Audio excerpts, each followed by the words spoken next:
Hello guys, कैसे हैं आप सभी। स्वागत है आपके अपने यूट्यूब चैनल आदर्श एकेडमी रघुनाथपुर में। तो आइए आज हम जो बात करने वाले हैं इस वीडियो में, कल हम पिछले वीडियो में बताए थे कि जैव प्रक्रम पोषण के बारे में, यानी कक्षा 10वीं के जो बायोलॉजी है, इस बायोलॉजी का पहला चैप्टर जो है जैव प्रक्रम पोषण, इसके विषय में चर्चा किए थे पिछले वीडियो में। और आज हम वहाँ से स्टार्ट करेंगे जहाँ से पिछले वीडियो में अंत हुआ था। तो हम पिछले दिनों क्या बताए थे, इस चीज़ को हम थोड़ा सा रिवीजन कर लेते हैं। सबसे पहले पहले हम आपको बताए थे इसमें जैव प्रक्रम।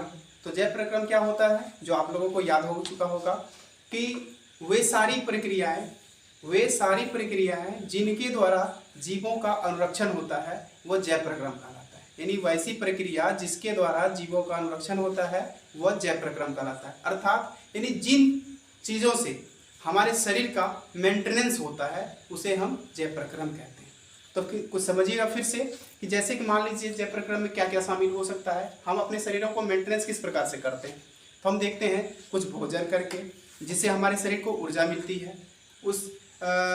फिर आप देखते हैं श्वसन क्रिया करके। फिर क्या देखते हैं, इस प्रकार से हमारे शरीर में बहुत से ऐसे क्रिया होते हैं, उत्सर्जन होते हैं, जिसकी वजह से हमारे शरीर का अनुरक्षण होता है, मेंटेनेंस होता है। तो जो मेंटेनेंस करने वाली जितनी सारी क्रियाएं हैं, इन सभी क्रियाओं को हम क्या कहते हैं, जैव प्रक्रम कहते हैं। ठीक है, तो आपको समझ में आ गया होगा। उसके बाद बताए थे कि पोषण क्या होता है। तो आपको पता होगा पोषण अर्थात जिसका अर्थ होता है भोजन। ठीक है, तो भोजन के बारे में जाने थे कि पोषण की मुख्यतः हम जीवों में दो तरह की विधियां होती हैं। एक तो आपको बताए थे आपको स्वपोषण, दूसरा विधि होता है परपोषण। स्वपोषण में क्या होता था कि जिसमें जीव किसी अन्य जीवों पर निर्भर ना होता था, जिसमें वो खुद अपना भोजन को तैयार करता है, वो स्वपोषण कहलाता है। और जिसमें वैसी विधि जिसमें कि जीव अपना भोजन स्वयं तैयार न करके किसी अन्य जीवों पर निर्भर रहता है, उसे हम परपोषण कहते हैं। तो इस प्रकार से जो स्वपोषण के आधारित जीव है, जिसमें स्वपोषण का गुण होता है, वो क्या कहलाता है, स्वपोषी कहलाता है। यानी कि जो खुद से अपना भोजन तैयार करता है वो स्वपोषी कहलाता है। और जो जीव अन्य जीवों पर निर्भर रह करके अपना पोषण ग्रहण करता है उसे परपोषी कहते हैं। तो आइए हम बात करेंगे, पिछले दिनों बताए थे कि जो परपोषण होते हैं वो परपोषण भी तीन प्रकार के होते हैं। परपोषण भी कितने प्रकार के होते हैं, 3 प्रकार के। तो कौन कौन से बताए थे, आपको बताए थे मृतजीवी पोषण, दूसरा बताए थे परजीवी पोषण, तीसरा बताए थे प्राणी संपोषण। तो इसी प्राणी संपोषण, मृतजीवी पोषण और परजीवी पोषण पर चर्चा करने वाले हैं आज। तो इस वीडियो में लगातार बने रहिए, तो आपको हम बारीकी से समझाने का प्रयास करेंगे। तो चलिए, जो हमारा टॉपिक है, हमारा टॉपिक तो है, अगर आपको पूछा जाए, एग्जाम में दे दिया जाए, मृतजीवी पोषण से आप क्या समझते हैं या मृतजीवी पोषण किसे कहते हैं, तो आप इसे अच्छी तरह से समझा करके लिख सकते हैं और अच्छे राइटिंग में।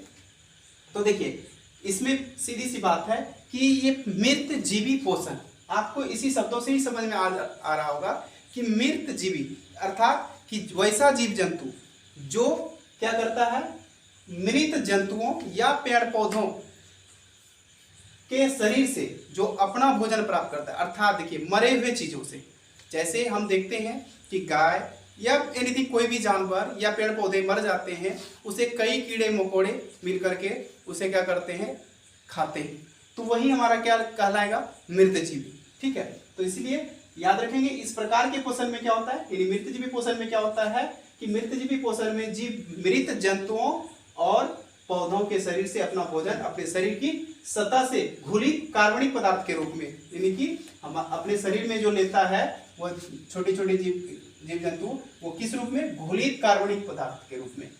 किस रूप में लेता है, घुलित कार्बनिक पदार्थ के रूप में ये अवशोषित कर लेते हैं। इसे ही क्या कहते हैं।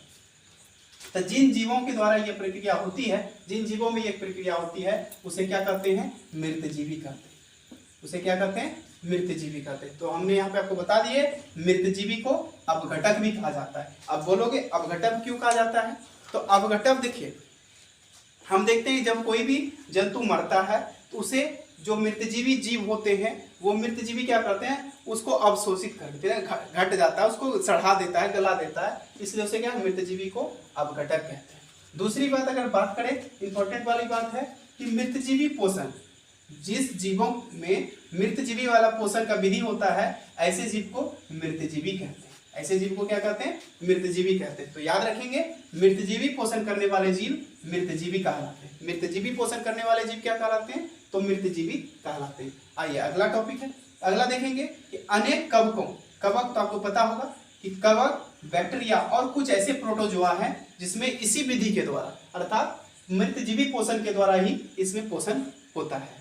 याद रखेंगे, अगर पूछ दिया जाए कि कवक में पोषण की कौन सी विधि के द्वारा पोषण होता है, तो याद रखेंगे, बता देंगे मृतजीवी पोषण। कौन सी पोषण? मृतजीवी पोषण के द्वारा। बैक्टीरिया में भी मृतजीवी पोषण के द्वारा होता है और कुछ ऐसे प्रोटोजोआ होते हैं जिनमें भी क्या होता है? मृतजीवी पोषण के द्वारा पोषण होता है। अगर बात करें उदाहरण की, गोबर छत्ता जो है, गोबर छत्ता जिस होता है, तो इस गोबर छत्ता में भी मृतजीवी पोषण के द्वारा ही क्या होता है? इसमें पोषण होता है। इसलिए गोबर छत्ता क्या है? मृतजीवी जीव है। आइए, बहुत आसानी से समझ चुके होंगे आप एक बार। फिर अब आगे बढ़ते हैं प्राणी संपोषण की तरफ। प्राणी संपोषण की तरफ अगला टॉपिक क्या करे? अपना भोजन। ठीक है, प्राणी क्या करे? अपना भोजन। थोड़ा सा देखिएगा, मिस्टेक हो गया है इसलिए हम ऊपर में लिखे हैं भोजन। ठीक है, वैसा पोषण जिसमें प्राणी अपना भोजन चाहे ठोस के रूप में या फिर तरल के रूप में। ठोस का मतलब तो आप समझ रहे हैं, जो ठोस होता है, तरल का मतलब लिक्विड रूप में जो भी भोज्य पदार्थ रहते हैं, और उसे क्या करते हैं? जंतुओं के भोजन के ग्रहण करने की जो विधि होती है उसी के द्वारा ग्रहण करती है, तो वो क्या कहलाता है? प्राणी संपोषण कहलाता है। फिर से याद रखिएगा, पोषण का वह प्रकार यानी परपोषण का वह प्रकार जिनमें कि ठोस या तरल के रूप में जीव क्या करे? जंतुओं के भोजन ग्रहण करने की विधि के द्वारा जब भोजन को ग्रहण करते हैं वो क्या कहलाता है? प्राणी संपोषण कहलाता है। और ये जो प्राणी संपोषण है, तो देखिए, ये प्राणी संपोषण शब्द दो ग्रीक शब्दों से मिलकर के बना है। कौन से शब्दों से? ग्रीक शब्द। और कितने ग्रीक शब्द? यानी दो ग्रीक शब्दों से मिलकर के बना है। ठीक है, तो दो ग्रीक शब्द क्या था? एक है होलो। ठीक है, होलो, जिसका अर्थ होता है पूर्ण रूप से या पूरी तरह से। क्या होता है? पूरी तरह से। ठीक है, और दूसरा शब्द है जोइक। दूसरा क्या है? जोइक। अर्थात क्या हो गया? होलो जोइक। और जोइक का अर्थ क्या होता है? जंतु जैसा। होलो जोइक का अर्थ क्या होता है? जंतु जैसा। इन्हीं दो शब्दों से मिल करके प्राणी संपोषण का शब्द बना है।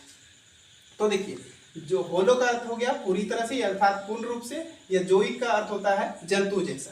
ठीक है, तो जो पूरी तरह से जंतु के जैसा भोजन को ग्रहण करता है वह उस विधि को क्या कहते हैं? प्राणी संपोषण कहते हैं। फिर से याद रखेंगे कि ये जो प्राणी संपोषण शब्द है ये दो ग्रीक भाषा का शब्द है, दो शब्दों से मिलकर के बना है, होलो जोइक। अर्थात होलो का मतलब क्या होता है? पूरी तरह से, और जोइक का मतलब होता है जंतु के जैसा। तो वैसा पोषण जिसमें प्राणी अपना भोजन ठोस या तरल के रूप में जंतुओं के भोजन ग्रहण करने की विधि के द्वारा करते हैं वो प्राणी संपोषण कहलाता है। और इस प्रकार के पोषण को याद रखेंगे, इस प्रकार को पोषण सामान्यतः किसमें पाया जाता है? जंतुओं में पाया जाता है। ठीक है, जितने भी जंतु हैं उन जंतुओं में इस प्रकार के पोषण पाए जाते हैं। कौन से पोषण? तो प्राणी संपोषण। जैसे देखिए यहाँ पे एग्जांपल में दिए हैं, गाय, भैंस, घोड़ा, कुत्ता, बिल्ली, बंदर, बकरी इत्यादि। ये सभी जो है, ये सभी क्या है? प्राणी। और इन प्राणियों में, इन जंतुओं में, तो ध्यान रखेंगे, इन जंतुओं में कैसा पोषण होता है? प्राणी संपोषण होता है। कैसा होता है? प्राणी संपोषण। और प्राणी संपोषण करने वाले जीव जो है वो क्या कहलाते हैं? प्राणी संभोजी कहलाते हैं। ठीक है, जिन जीवों में प्राणी संपोषण करने की विधि होती है तो इसे क्या कहते हैं? प्राणी संभोजी कहते हैं। ठीक है, जिन जीवों में प्राणी संपोषण करने की विधि के द्वारा भोजन ग्रहण करता है उसे क्या कहते हैं? प्राणी संभोजी कहते हैं। आइए, इसी प्रकार का उदाहरण जैसे हमें अमीबा है, पैरामीशियम है, ये क्या है? प्राणी संपोषण के विधि के द्वारा ही इसमें भोजन को ग्रहण करते हैं। ठीक है, तो याद रखेंगे कि अमीबा और पैरामीशियम में प्राणी संपोषण के द्वारा ही पोषण होती है। तो आइए, समझ में आ गया होगा। अगला हम पॉइंट को देखते हैं। जो अगला हमारा पॉइंट क्या होगा? वो होगा परजीवी। आइए अब हम परजीवी पोषण में समझेंगे कि परजीवी पोषण क्या होता है। परजीवी पोषण को अंग्रेजी में पैरासाइटिक न्यूट्रिशन भी कहते हैं। क्या कहते हैं? पैरासाइटिक न्यूट्रिशन कहते हैं। और ये पैरासाइटिक न्यूट्रिशन जो है ये 2 ग्रीक शब्दों से मिलकर के बना है। कितने शब्दों से?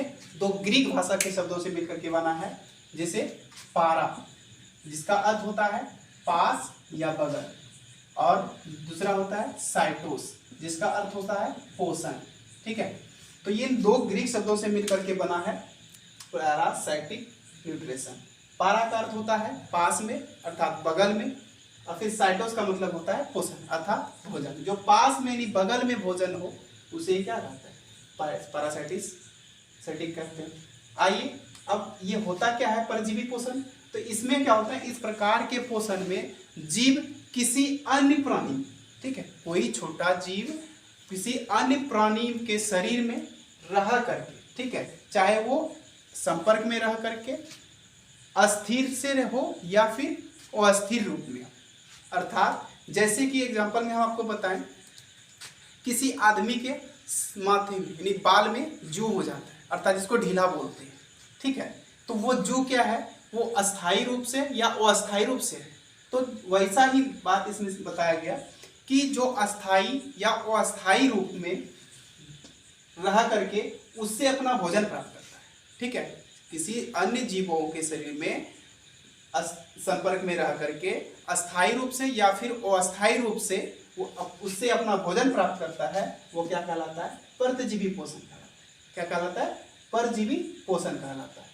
अब देखेंगे कि परजीवी पोषण में क्या होता है कि परजीवी पोषण कवक है, जीवाणु है, कुछ पौधे भी हैं जिसे अमरवेल, तो आपने ऐसा सुना होगा अमरलत्ता का नाम, जो कि किसी पेड़ पर रहता है और पेड़ पे वो अपना लत के अनुसार ढकता है और वहीं से अपना भोजन प्राप्त करता है। वो भी क्या है? परजीवी पोषण के उदाहरण है। कई जैसे जंतु होते हैं, जैसे गोलकृमि हो गया, टेपवर्म, मलेरिया का परजीवी, ये सभी क्या है? ये परजीवी है। ये क्या करता है? किसी जीव दूसरे जीवों में के संपर्क में अस्थायी रूप से या फिर अस्थायी रूप से रह करके उसी से अपना भोजन प्राप्त करते हैं। इसलिए से क्या कहेंगे? प्राणी संपोषी। और इस प्रकार के भोजन करने वाले जो जीव होते हैं, इस प्रकार के भोजन करने वाले जीव को क्या कहते हैं? इस प्रकार के भोजन करने वाले जीव को परजीवी कहा जाता है। क्या कहा जाता है?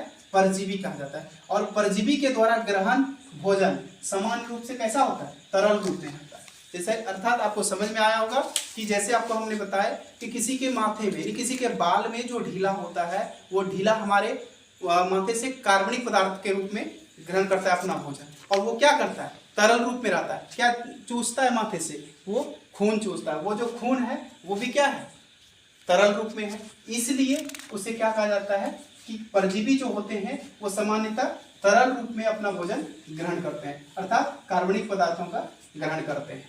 तो आइए, हम उम्मीद करते हैं आपको ये परजीवी पोषण जो है पूरी तरह से समझ में आ गया होगा। तो आज पूरी तरह से इस वीडियो में लगातार बने रहें, इसके लिए आपका बहुत बहुत धन्यवाद। और अगले वीडियो में हम चैप्टर को पढ़ाने वाले हैं। तो अगर यदि आपको ये वीडियो पसंद आया हो और आपको कुछ सीखने को मिला हो तो प्लीज़ आप चैनल को सब्सक्राइब और वीडियो को लाइक शेयर ज़रूर करें, और अपने दोस्तों के साथ, अपने भाइयों के साथ, जिससे हमारी भी मदद हो सके और आपको भी मदद मिल सके। धन्यवाद। मिलते हैं अगले वीडियो में।